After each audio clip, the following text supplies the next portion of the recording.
Blessed are those who trust in the Lord. The Lord will be their trust. Hello, my name is Dees. I wrote a book about evangelization called To Heal, Proclaim, and Teach.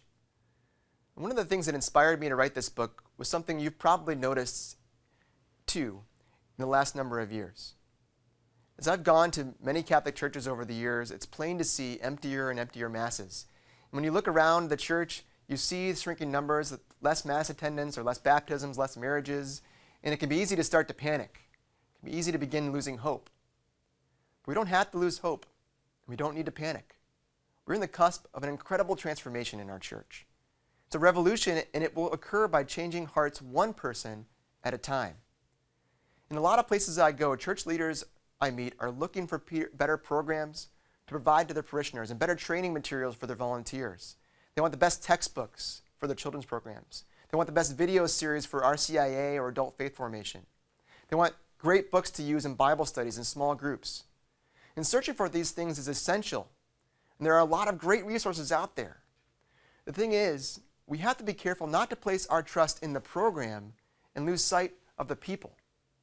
We have to be careful not to let our hope reside anywhere other than with God. Mother Teresa sensed this urgency to do something to change the world. She offered some incredible advice when facing such overwhelming odds. She said, "Never worry about the numbers. Help one person at a time, and always start with the person nearest to you." Don't let the shrinking numbers overwhelm you. Don't focus so much on how many people come to your parish event or to Mass on Sundays. Instead, why don't we focus on the people around us, the people nearest us, just as Mother Teresa suggested. Be present. Listen and be present. Let us not put all of our trust in a program, in a curriculum, a DVD series, a ministry to do the work of evangelization for us. When I first started as a teacher 12 years ago, I was very nervous. On the first parent-teacher night, many of the parents came up to me smiling and laughing about how I looked way too young to be their kid's teacher. And to be honest, I believed them. I didn't feel like I really belonged there yet. I felt like a fraud. So I put on my best, Mr. Dees persona, and I became the consummate professional with a clear focus on excellent lesson plans and a thorough curriculum. But as a result, I overlooked the real needs of the kids right in front of me. I was so guarded that I didn't connect with them. I didn't spend enough time getting to know them and being there for them, not as Mr. Dees, but as a fellow disciple who could offer even better help. That's why I feel so strongly about focusing our attention on people over programs or professionalism. We can't let programs or professionalism stand in the way of serving the people right in front of us.